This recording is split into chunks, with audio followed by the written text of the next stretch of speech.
안녕하십니까. 네. 제 목소리는 사람의 목소리라서 명절 연휴 잘 보내셨는지 모르겠습니다. 다 저보다 표정이 밝으셔서 잘 보내신 것 같습니다. 저는 올 연휴 때 좀 멀리 갔다 왔는데요. 전라도에서도 땅끝마을 해남보다 더 오래 걸립니다. 해남은 아닌데요. 한 1000km 넘게 갔다 오거든요, 운전을. 내려갈 때마다. 그래서 한 3일 동안 열심히 다녔더니 몸살이 좀 났습니다. 그래서 갔다 와서 한 이틀 좀 이렇게 약 먹고 있었는데요. 여기 스리랑카도 가셨고 네팔도 다녀오시고 하셨는데 저는 국내에 있었는데 몸이 벌써 축이 나네요. 몸이 아프실 때 정말 건강이 소중하다는 것들을 많이 느끼게 됩니다. 겨울 얼마 안 남았는데요. 좀 건강 관리 잘 하시고 건강한 한 해 좀 시작했으면 좋을 것 같습니다. 오늘은 제가 구원 그리고 구원에 앞서서 믿음이 곧 구원에 가는 길이죠. 그래서 믿음과 구원에 대해서 함께 말씀을 좀 나눠보고자 합니다.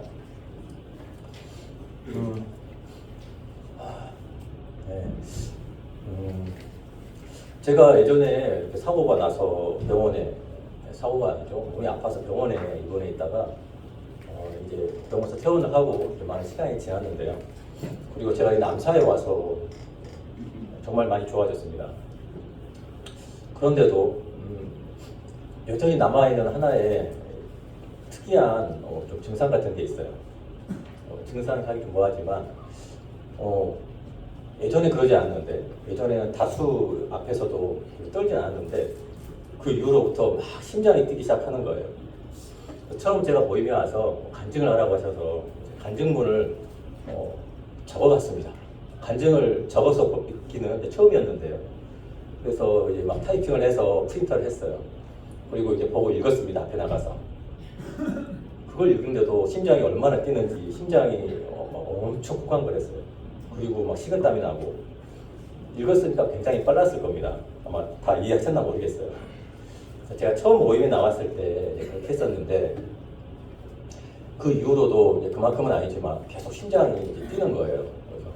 그래서 회사에서도 소수면 상관이 없는데 다수의 미팅을 하는 경우가 있거든요. 그럴 때는 정말 심장이 막 뛰는 거예요. 제 생각은 그렇지 않는데 몸이 말을 안 듣는 거죠. 지금도 조금은 남아 있습니다.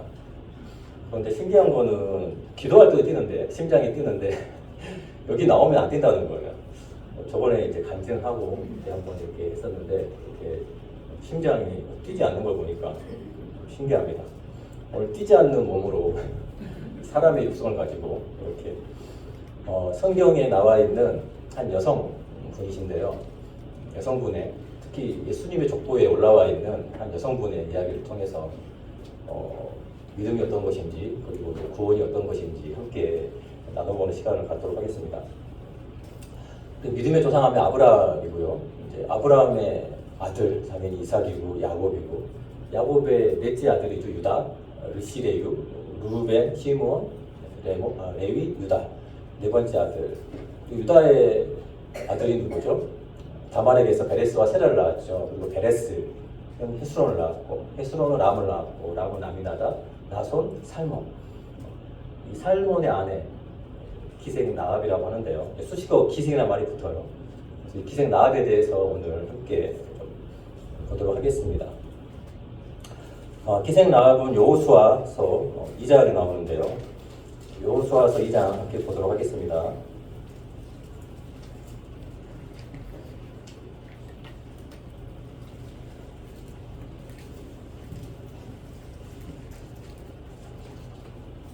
여호수아서 2장 1절부터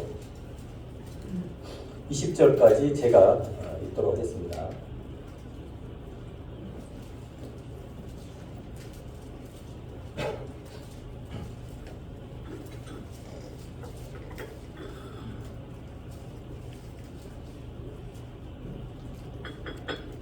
다 찾으셨으면 제가 읽겠습니다.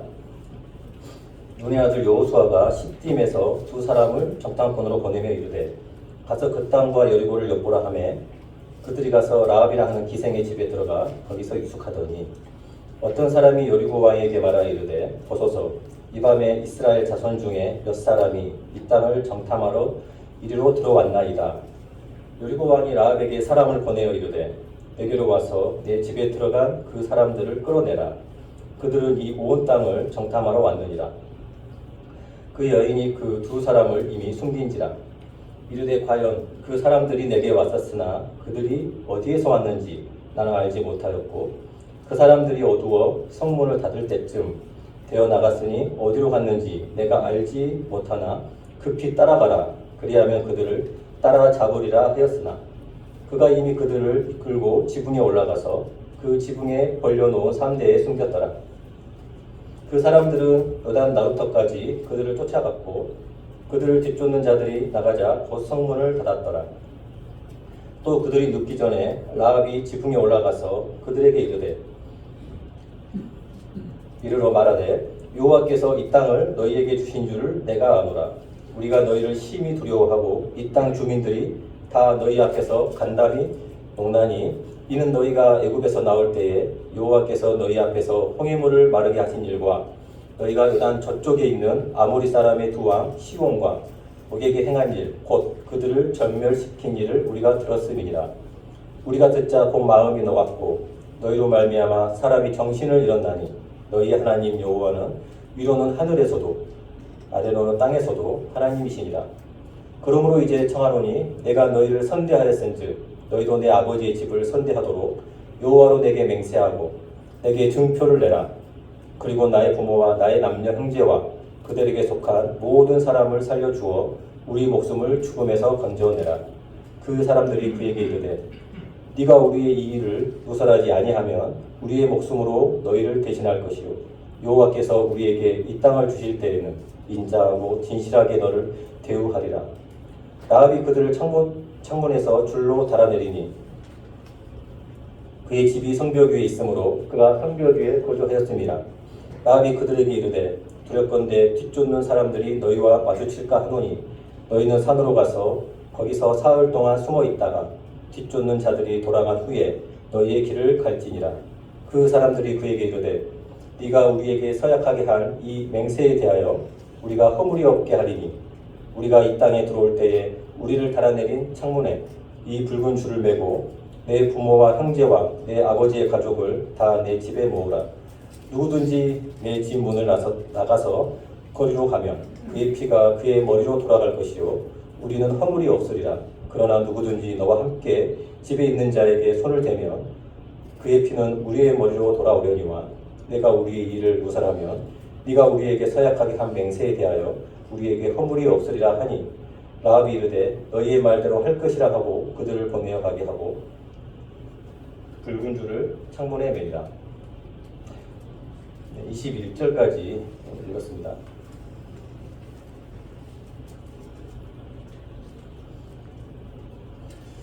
네, 기생 라합의 이야기는 이제 많이 알고 계시고 또 알 거라고 생각이 됩니다.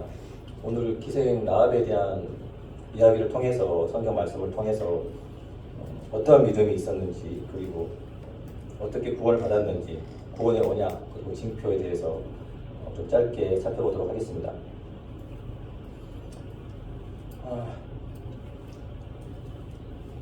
제가 교회를 다닌 게 초등학교 때부터인데요.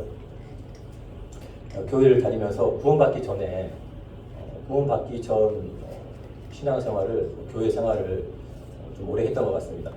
초등학교 5학년, 6학년 그때부터 교회 다녔으니까 성경을 이렇게 보다 보면 늘 보진 않지만 집중하게 되는 말씀이 있었는데 그 중에 하나가 뭐였냐면 나더러 주여 하는 자라는 거였습니다.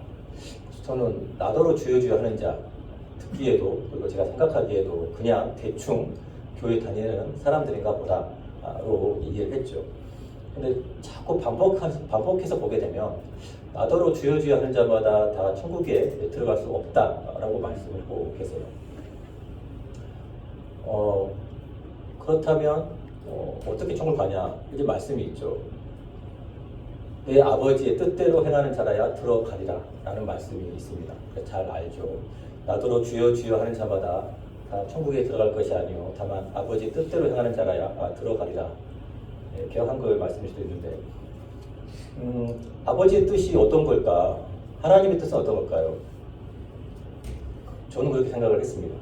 당시에 교회에서도 그랬고 착하게 사는 것, 선하게 사는 것, 거짓말하지 않고 안식일은 아니지만 일요일날 교회 열심히 나오고 그리고 남에게 배려하고 도와주고 도덕적인 삶이죠. 그렇게 사는 것이 아버지의 뜻이다라고 생각을 하면서 다녔던 시간들이 참 많았습니다. 근데 성경의 말씀에 나와 있죠. 내 아버지의 뜻은 아들을 보고 믿는 자마다 영생을 얻는 이것이니라. 요한복음에 나와 있습니다. 물론 그때는 몰랐어요. 제가 구원을 받고 나서도 한 1년쯤 됐을까요? 다른 분들처럼 제 마음에 하나님의 역사를, 하나님의 살아계심을 느낄 수 없었어요. 그리고 제가 저를 보니까 너무나 한심스러운 거예요. 교회를 다니긴 다니는데, 그리고 세상에서 뭐 직장 생활을 하고 하는데 너무나 내가 구원을 받았을까? 내가 믿는 이 구원이 정말 참 구원이 맞나? 라는 이제 의문이 들기 시작했습니다. 그리고 제가 구원에 대한 불안감을 느꼈어요. 나 분명히 구원을 받았는데, 내가 예수님을 믿는데, 그리고 나의 죄를 씻은 것을 내 마음에 분명히 믿는데 불안한 거예요. 그 불안할 때 오늘 본 말씀이 다시 한번 확신을 주는 계기가 됐습니다. 어떻습니까? 마음에 여러분들께서는, 성도님들께서는 불안감이 없으시죠? 저처럼 없으셨죠? 제가 구원을 받기 전에는 이제 열심히 교회를 다니는데도 불구하고 제가 죽음 앞에 직면해 있을 때, 병원에 입원했을 때죠. 98년 도니까 제가 22살이래요. 22살 때 죽음에 대한 공포를 느꼈고 병원에서 내가 죽을 수도 있겠다라는 공포를 느꼈을 때 혼자서의 공포였어요. 생각하지 않았는데 불구하고 그때 저는 천국에 갈 자신이 없었어요. 심판대 앞에 갔을 때 너는 지옥이라고 판결하면 불안한 거죠. 두려운 거죠. 물론 제가 구원받지 않았기 때문입니다. 그리고 구원에 대한 확신도 없었고. 그렇지만 이제 그 이후에 구원을 받았고요. 하나님의 어떤 그 섭리 가운데, 하나님의 인도하신 가운데 어떠한 고난을 통해서 또 말씀을 통해서 구원을 받았는데, 이제는 우리가 심판 앞에 갔을 때, 하나님 심판대 앞에 갔을 때 두려움이 있느냐? 두려움이 있는가? 라고 내 자신을 한번 돌아봤을 때 이제는 두려움이 없다는 것이죠. 여기 계신 모든 성도님들께서도 오늘 심판대 앞에 가셔도 두려움이 없으실 거라고 믿습니다. 혹여나 마음에 확신이나 믿음의 확신이 없으시면 오늘 기생 라합의 말씀을 통해서 저처럼 불안감이 있으신 분들은 이렇게 마음의 확신을 잡는 시간이 됐으면 좋겠습니다. 오늘 이야기의 줄거리를 좀 말씀을 드리면 이스라엘 백성들이 출애굽을 했죠. 그리고 1세대가 가데스 바네아에서 갈렙과 여호수아를 제외한 모두 이제 사막에서 죽었고 2세대가 이제 하나님이 약속하신 가나안 땅 들어가기 전 앞에 요단강이 있었죠. 동쪽에 있었으니까 서쪽에 가나안 땅을 들어가기 위해서 요단강을 건너야 됐고 그들은 시딤에 이제 자리를 하고 있었습니다. 그 시딤에 자리하고 있는 그 이스라엘 백성들이 이제 20세 이상 남성만 해도 60만 1730명이죠. 60만 명이 좀 넘어가요. 60만 명이 되는 그 전쟁을 할 수 있는 사람, 60만 명이 넘는 인구가 사람들이 이제 시딤에 진치고 있죠. 그리고 저 강 건너 여리고성에서는 분명히 성 위에선 보였을 거예요. 그 어마어마한 인구가. 그리고 이제 뭐 여성분들, 아이들을 포함하면 거의 200만 명일 텐데 그 어마어마한 숫자가 요단강 건너편에 있었을 겁니다. 그리고 그곳에서 여호수아는 이제 2명의 정탐꾼을 보내게 돼요. 하나님이 명하셨습니까? 성경에 그런 말씀이 없어요. 여호수아가 정탐꾼 2명을 보냈습니다. 가데스 바네아처럼 모세가 보냈듯이 이제 정탐꾼을 보냈죠. 그 2명은 아무래도 신실한 믿음을 가진 사람이었을 것이고 의사결정을 할 수 있는 2명 정도 됐을 거라고 봐요. 2명을 보냈고 그들이 여리고성에 들어갔을 때 바로 왕에게 이제 노출이 됐죠. 들켰죠. 그리고 그들을 들어갔던, 그들이 유숙했던 그 기생 라합의 집에서 기생이 라합이 그들을 숨겨주게 됩니다. 그리고 그를 잡으러 왔던 왕이 보낸 병사들을 다른 곳으로 유인하고 보내게 되고, 그리고 그 2명은 무사히 돌아오게 되는데, 그냥 돌아오는 것이 아니고 기생 라합에게 약속을 하죠. 언약이죠. 말로 약속을 하게 됩니다. 붉은 줄을 매라. 그리고 그 전에 라합은 무엇을 했죠? 자신의 믿음을 보였습니다. 갑자기 숨겨주고 증표를 내놓으라고 한 게 아니고, 그가 기생 라합이 어떠한 마음인지 어떠한 믿음이 있는지 고백을 했죠. 그리고 그들에게 구원의 증표를 요구를 했습니다. 물론 아시는 것처럼 붉은 줄, 빨간 줄이죠. 붉은 줄을 매라. 여기까지가 이제 우리가 읽었던 여호수아 2장의 이제 내용들입니다. 여기서 이제 라합의 믿음을 우리가 이제 생각해 보면, 생각해 보기 전에 기생 라합이 그 여리고성에서 유대인도 아니고 또 하나님에 대해서 들은 적이 없어요. 그는 아모리 족속입니다. 여리고성이 아모리 족속이죠. 그가 들은 것은 소문밖에 없어요. 그가 들은 소문은 오늘 이제 성경에 나와 있는데 10절에 그가 믿음을 갖게 된 내용들이 있어요. 제가 읽어볼게요. 여호와께서 너희 앞에서 홍해물을 마르게 하신 일, 그리고 또 하나는 너희가 요단 저쪽에 있는 아모리 사람의 2왕 시온과 옥에게 행한 일, 곧 그들을 전멸시킨 일을 우리가 들었음이니라. 크게 2가지죠.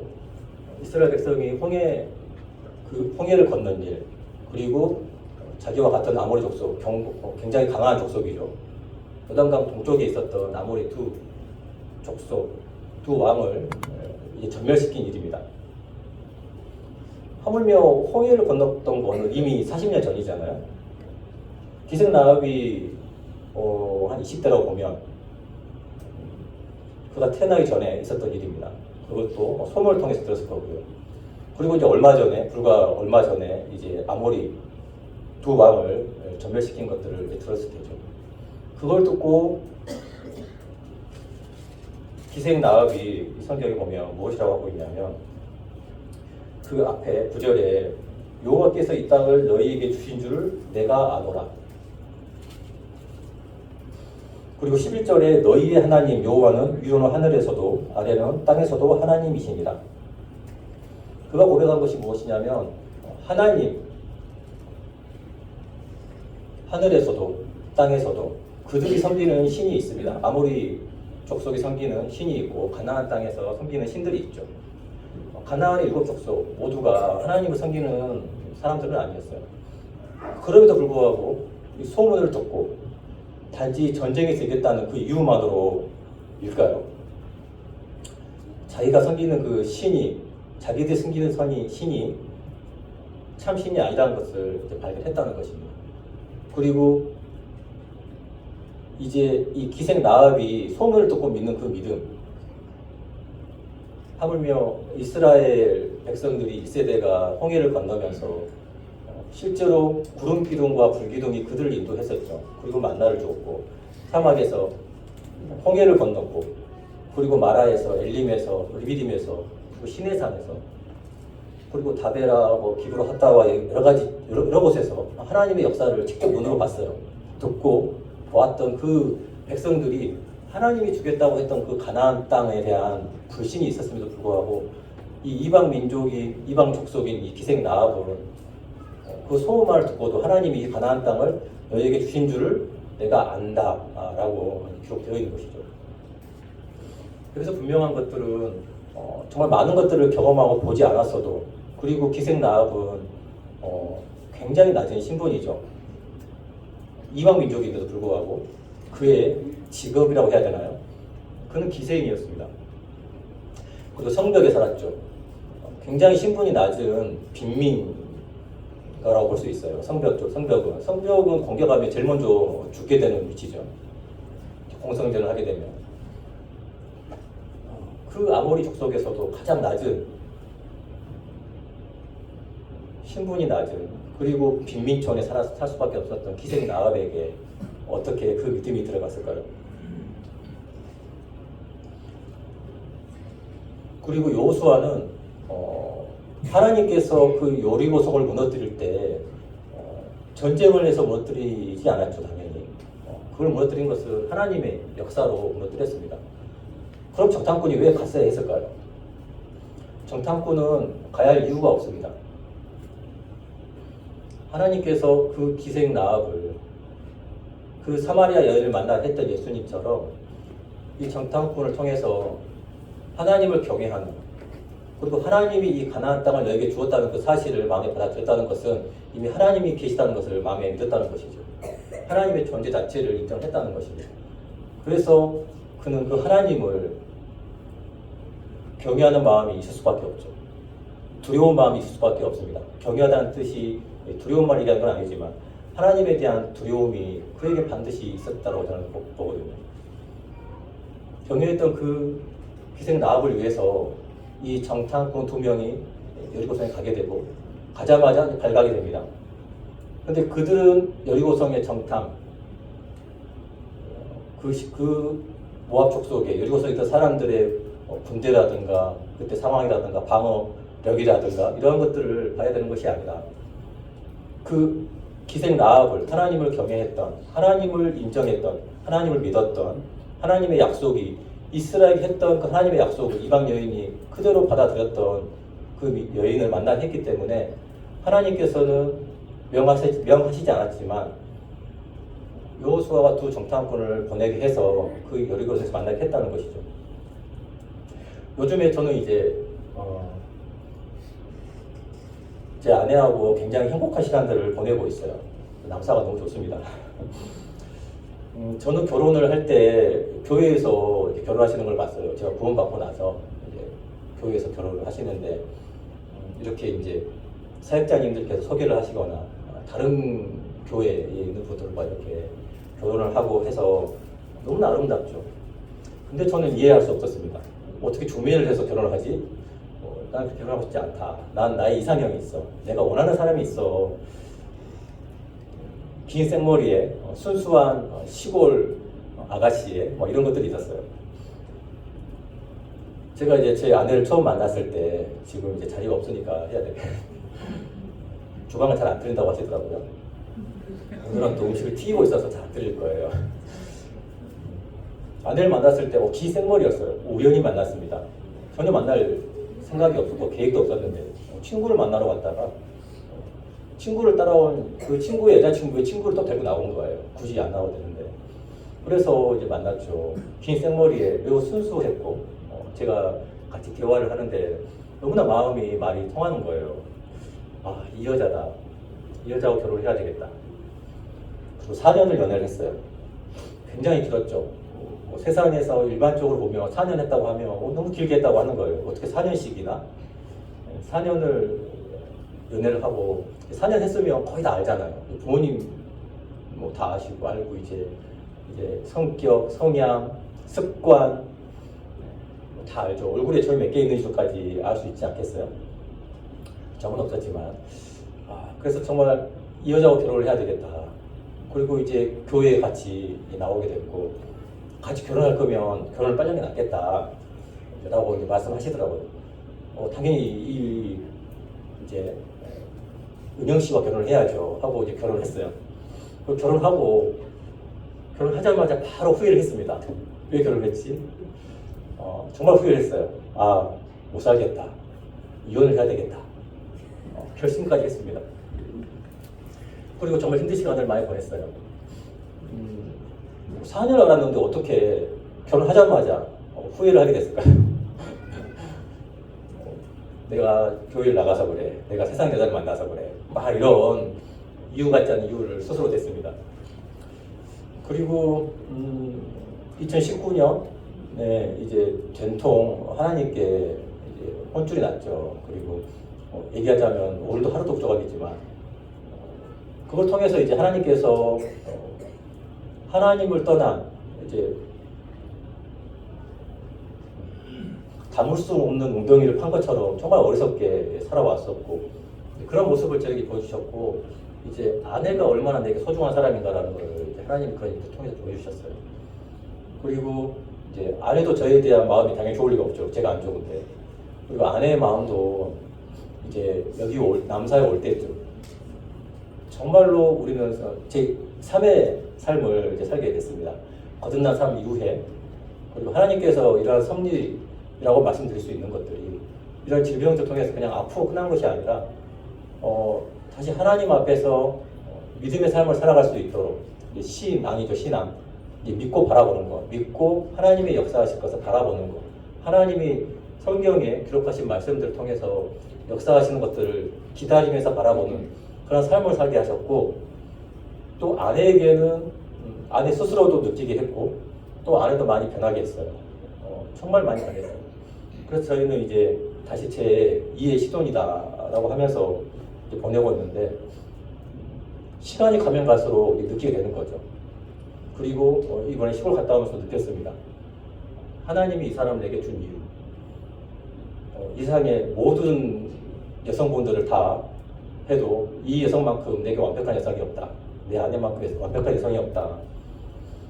뭐 잘하는 게 있어서가 아니고 하나님이 내게 정말 합당한 그리고 제가 보기에 너무나 사랑스러운 여자를 하나님이 주셨다는 거죠. 나는 후회를 했고 결혼 이후에도 정말 많은 시간 정말 길었어요. 원망도 많았고 그런데 그 많은 시간들을 통해서 그 시간들이 헛된 시간들이 아니라 하나님의 섭리 가운데 정말 행복한 가정을 만들어 주시기 위해서 나는 믿음이 없고 나는 세상에서 그렇게 살았지만 하나님께서 이들을 그 섭리 가운데 이루어 주셨다라고 또 믿고 확신하고 있습니다.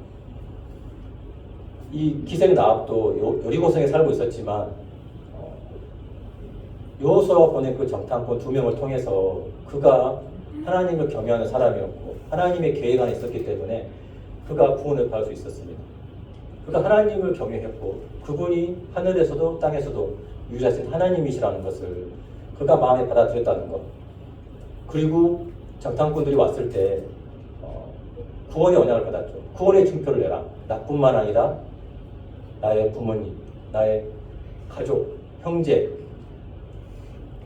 그들의 언약은 무엇이었습니까? 집 안에 빨간 줄을 매놓고 창문에 매고 그 집 안에 있어라. 밖에 있으면 책임지지 않겠다. 라는 언약이었죠. 그러면 기생 라합은 그래요. 믿음이 있다고 보면 그래 이 성이 다 무너져도 이 큰 성이 다 무너져도 우리 집은 안 무너진다. 라고 믿음이 있었다고 볼 수 있어요. 있었나 모르겠습니다. 그러나 믿음이 없었던 그의 아버지, 그의 형제들, 뭐 시누이, 올케, 조카까지 다 따진다고 하면 그분들은 믿음이 있었을까요? 야, 다 무너지는데 여기만 안 무너져? 그게 말이 돼? 상식에서 벗어났어요. 있을 수 없습니다. 그렇다면 그분들이 그 불안한 마음으로 기생 라합의 집에 들어와 있었다고 하면 그들은 구원을 받았을까요? 받지 않았을까요? 여전히 두려웠을 겁니다. 그 사람들은 정탐꾼을 만나지도 못했어요. 본 적도 없어요. 그들의 말을 듣지도 않았어요. 근데 기생이었던 라합의 얘기를 들으면서 그 친인척들이 그가 누가 됐든 간에 불안하지 않았겠습니까? 저는 굉장히 불안했을 것 같아요. 근데 우선 여기 있으면 산다고 하니까 살기는 살아야 되겠고 그래서 여기에 들어가 있고 싶은데 다른 방도가 없으니까 굉장히 불안했을 것 같아요. 불안에 떨었겠죠. 그렇지만 그들은 그 집 안에 들어가 있었으면 살았습니다. 왜냐하면 기생 라합의 말 때문이 아니라 창문에 매어진 붉은 줄 때문이죠. 그것이 약속입니다. 그때 제가 이제 구원에 대한 마음의 두려움이 있었을 때 이 말씀을 보면서 내 안에 붉은 줄이 매어졌냐 안 매어졌냐, 내 마음에 붉은 줄을 내가 기생 라합으로서 내 마음에 줄 맺느냐 안 맺느냐, 그 정탐꾼의 말을 신뢰하느냐 안 하느냐 하지 않느냐. 제가 보니까 전 분명히 줄을 맸어요. 예수님이 내 죄를 십자가에서 2000년 전에 나의 죄를 위해서 흘리셨다. 그리고 내 죄를 다 갚아주셨기 때문에 다시 부활하셨다. 저는 그걸 분명히 믿었거든요. 그래서 내 불안한 마음, 내가 정말 구원일까? 저 구원받은 형제 자매님들의 삶을 보니까 나는 저런 사람도 아니고, 내가 내 형편을 보니까, 내가 내 꼬라지를 보니까 왜 아닌 거예요. 사는 삶이 저렇게 하나님 믿지 않는 사람들과 똑같은 삶을 살고 있고 달라진 게 없다는 거죠. 그리고 나를 괴롭히고, 괴롭히다기보다는 내게 스트레스를 주는 사람을 굉장히 이제 막 이렇게 뭐라고 하죠? 미워하고, 원수를 사랑하라고 했는데 원수가 아닌 사람들로 사랑하지 않더라고요. 근데 원수를 어떻게 사랑합니까? 나를 미워하는 사람을 어떻게 사랑하겠습니까? 네. 말도 좋게 안 나오고 시선도 굉장히 좋지 않죠. 그런 내 삶을 보고 내가 교회 안에서 아무것도 아니고 성경도 다 모르고 히스기야가 누군지도 모르는 사람이고 내가 아는 건 아브라함과 이삭과 야곱 딱 거기까지, 그 밑에는 모르겠고 그 밑에는 요셉 마리아 요 정도만, 이런 나에게 구원받은 내가, 구원받은 지 1년이 돼가는 내가 정말 구원이 맞나 싶은 그런 불안감이 있을 때 내 안에 분명한 줄이 메어져 있는지 다시 한번 돌아보고 또 확증하는 시간이 됐습니다. 우리가 이제 여기 계신 모든 분들도 그렇고 저도 그렇고 세상에 속하지 않고 이 시간에 만물의 주가 되시고 또 우리의 주가 되시고 또 우리 하나님이 되시고 우리를 얼마나 사랑하셨으면 그 독생자 예수 그리스도를 보내셔서 우리가 오직 믿음으로 구원을 받는다는 그 약속을 주셨다는 그 사실에 정말 감사할 수밖에 없는데, 지금 우리가 이 시간에 여기 있지 않다고 하면 휴식을 하거나 아니면 자기 개발을 하거나 아니면 사회성을 늘리기 위해서 많은 모임에 참여하거나 여러 가지 활동들 또 시간들을 활용할 수 있음에도 불구하고 이 시간 우리가 오전이나 많은 시간을 보내면서 또는 준비하시면서 와 있는 이유가 무엇이겠습니까? 하나님의 그 약속을 이제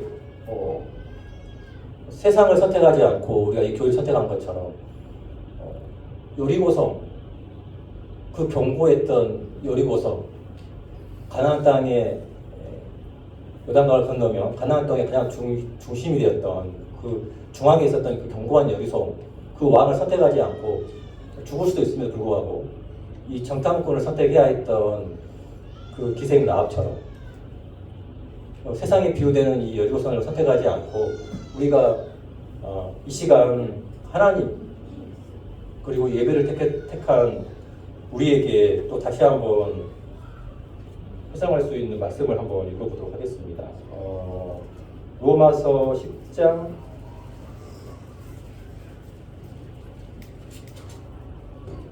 9절부터인데요.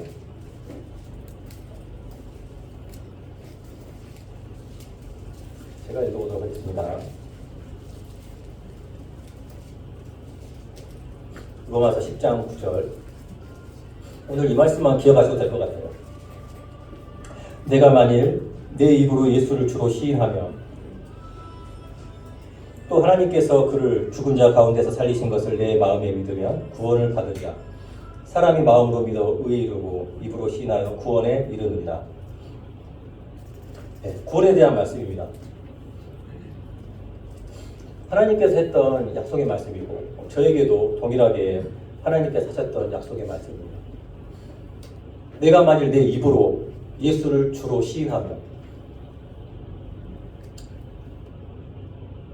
우리가 하나님을 믿고 또 하나님을 우리가 마음에 받아들였기 때문에 이제 하나님의 사람을 통해서 기록한 이 말씀이 예수님께서 나의 주님인 것을, 나의 주인인 것을, 나의 주님이신 것을 시인하라 라는 말씀이죠. 또 그 다음 두 번째 말씀이 있는데 또 하나님께서 그를 죽은 자 가운데서 살리신 것을 내 마음에 믿으면 예수님이 십자가에서 우리 죄를 다 사셨고 다시 부활하신 것을 네 마음에 믿으면 구원을 얻으리니 마음으로 믿어 의에 이르고 입으로 시인하여 구원에 이르느니라. 마음으로 믿어서 의에 이르고 입으로 시인하여 구원에 이른다. 여러분, 이 말씀에 한치의 오차가 있나요? 그리고 내 마음에, 그리고 불안하신 분들은 이 마음에, 스스로의 마음에 이 말씀이 아멘이 되신다고 하시며 구원의 확신을 가지셔도 된다고 말씀드리고 싶습니다.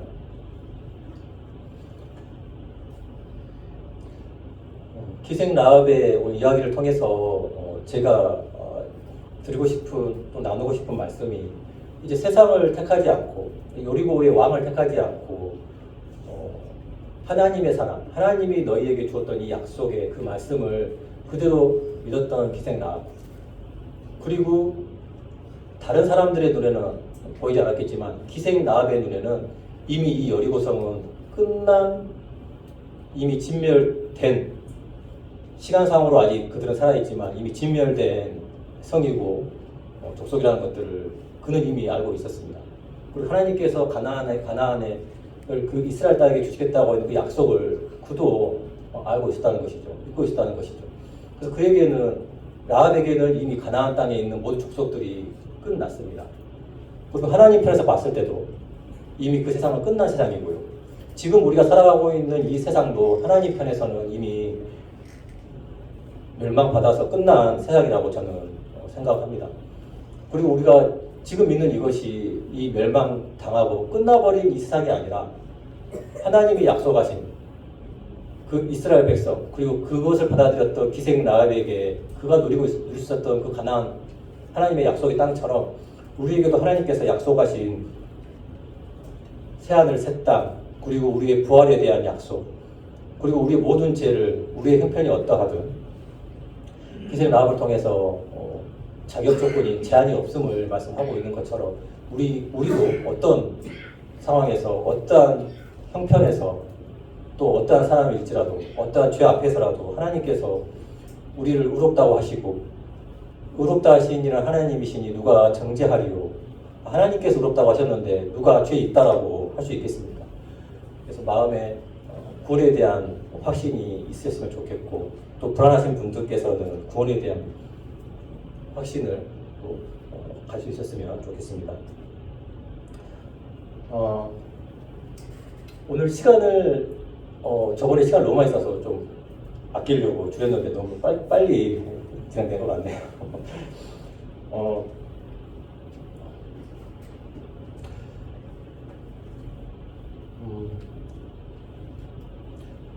오늘 이 시간에 이 시간에 이 자리에 있는 모든 분들이 저는 하나님에 대한 분명한 믿음과 확신이 있기 때문에 이 자리에 있다고 저는 생각이 되거든요. 이 귀한 시간에, 또 나름 중요한 시간임에도 불구하고 이 시간에 함께 하신 분들이 하나님에 대한 그런 확신이 부족하거나 말씀이 부족하다고 하면 저는 개인 교제를 좀 추천을 드리고 싶고요. 그리고 마음에 분명한 믿음이 있으시면 그 믿음 가운데서 하나님께서 말씀 가운데 분명히 역사하실 거라고 믿어 의심치 않습니다. 그리고 제가 몸이 아플 때도 늘 이제 의지하는 말씀 중에 하나가, 제가 아픈 게 너무 싫거든요. 정말 많이 아파서, 또 몸이 불편하신 분도 또 이렇게 계신 걸로 알고 있는데, 믿는 자에겐 이러한 이적이 따르리니라고 예수님께서 말씀하셨어요. 머리에 얹은즉 손을 얹은즉 나으리라 하신 말씀이 여러분도 잘 아시죠?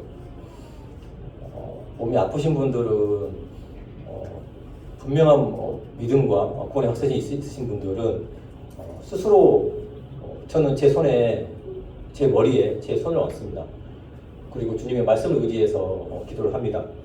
그리고 제 아이가 아플 때도 그렇고, 하나님의 말씀이 능력이 되기 때문에 그렇게 해서 더 아픈 적은 없었던 것 같아요. 때로는 그걸 잃어버릴 때도 있습니다. 아파서 괴로워서. 그런데 이제 그 말씀이 생각날 때 이 말씀이 능력이기 때문에 이 말씀을 의지해서 제 머리에 손고 우리 손을 얹고 기도합니다. 주님께서 하신 말씀이시니까 주님께서 책임을 지십시오. 주님의 말씀을 따라서 내 능력이 아닌 주님의 능력으로 손을 얹습니다. 하나님께서 역사하신 것들을, 또 질병뿐만 아니라 우리 삶 가운데서도 하나님이 역사하신 것들을 또 바라볼 수 있습니다. 그리고 정말 마음에 비상식적으로 또는 마음에 괴로움을 줄 때, 그런 스트레스를 줄 때 하나님께서 뭐라고 말씀하셨습니까? 선으로 악을 이기라. 선을 베풀면 그 사람의 머리 위에 숯불을 얹어 놓는 것 같다라는 말씀 있습니다. 그래서 제가 그러한 것들도 해봤고요. 그리고 그 이후에 그 숯불이 그들에게 떨어졌는지는 제가 모르겠습니다. 하나님께서 말씀하신 것들을 우리가 행하다 보면 하나님의 살아계심을 그리고 하나님의 역사를 알게 되실 겁니다. 제가 여기 남사에서 와서 특히 이제 봄, 가을 이렇게 산책을 하게 되는데요. 산책을 하다 보면 예전에 느끼지 못했던 이 자연을 통해서 하나님을 계속 생각을 하게 되거든요. 눈이 많이 올 때도 너무나 아름다운 거죠. 눈이 많이 와서 이렇게 눈을 치우느라 고생하신 분들에게 죄송하지만 전 눈이 오는 걸 굉장히 좋아해요. 그리고 남사에서 보게 됩니다. 여기에는 소나무 많지 않죠. 그래서 앙상한 가지가 많아요. 활력소가 많아서 그런지 앙상한 가지가 정말 보기는 좋지 않습니다. 그래서 산이 아름답지 않아요. 중부지방에. 전남 남부지방이 그렇지 않아요. 소나무가 많죠. 근데 아름답지 않은데 눈이 오면 정말 예뻐요. 앙상한 가지 위에 눈이 하얗게 쌓여 있으면 정말 아름답습니다. 솔잎이 있는 나무보다 잎이 있는 나무보다 앙상한 가지가 훨씬 더 아름다워요. 저 앙상한 가지에 하나님께서 이 겨울에 눈을 내리셔서 정말 아름답게 하시는구나. 창세로부터 보이지 아니하는 것들, 로마서에 있죠. 곧 그의 영원하신 능력과 신성이 모든 만물에 분명히 보여 알게 되나니. 성경에 뭐라고 기록되어 있냐면 만물을 통해서 하나님의 능력과 신성을 알 수 있다고 말씀하고 있습니다. 그래서 느껴보고 싶었어요. 그래서 제가 산책할 때 내일 아침에는 빨리 가서 저 식물을 만져봐야겠다. 가시를 만져봐야겠다. 찔레 같은 그런 건데요. 제가 정확한 나무는 모르겠어요. 근데 걸으면서 그 다음날 산책하면서 이렇게 만져봤어요. 이파리를. 이곳에 하나님의 능력과 성품이 있다라고 하니까 느껴보자. 여러분 한번 느껴보십시오. 그 식물에 우리가 배웠던 광합성이니 뭐니 포도당 에너지를 저축한 이런 거 필요 없을 것 같고요. 만져보십시오. 그 식물에 그 살아있는 생명을 느끼시고 그 생명을 부여하신 하나님 그조차도 우리를 위해서 하나님 만드신 그 사랑을 여러분께서 느껴보시면 좋을 것 같습니다. 오늘 한 해가 이제 음력으로는 시작인 셈이네요. 그래서 마음의 구원의 확신이 필요하신 분들은 구원의 확신을 갖는 또 한 해가 되시길 바라고 아직 복음에 대한 말씀이 부족하신 분들은 복음에 대한 말씀을 통해서 또 하나님의 약속까지 분명한 약속을 마음에 받아들이시며 마음에 깨달음, 구원에 대한 깨달음이 있으실 줄 믿습니다. 그래서 올 한 해에는 저희 남사 형제 자매님들께서 모두 소망과 그리고 그리스도를 향한 믿음과 주께서 명령하신 사랑이 함께 하시면 좋을 것 같습니다. 이제 아내가 이렇게 이제 암 때문에 분당 서울대병원 가서 갈 때 그리고 하나님께 은혜를 구하는 마음으로 같이 이제 분당 서울대병원 가서 주차장에 갔는데 너무 빨리 도착했어요. 30분 전에 1시간 전에 도착했어요. 그래서 아내하고 우리 성경 말씀을 한번 암송해보자 라고 하면서 성경을 펼쳤는데 거기에 이런 말씀이 있었어요. 내가 확신하노니. 아시죠? 그 다음 말씀 다 기억하시나요? 사망이나 생명이나 천사들이나 권세자들이나 그 다음에 뭐죠? 잘 기억이 안 나네요. 현재일이나 장래일이나 능력이나 높음이나 깊음이나 다른 어떤 피조물이라도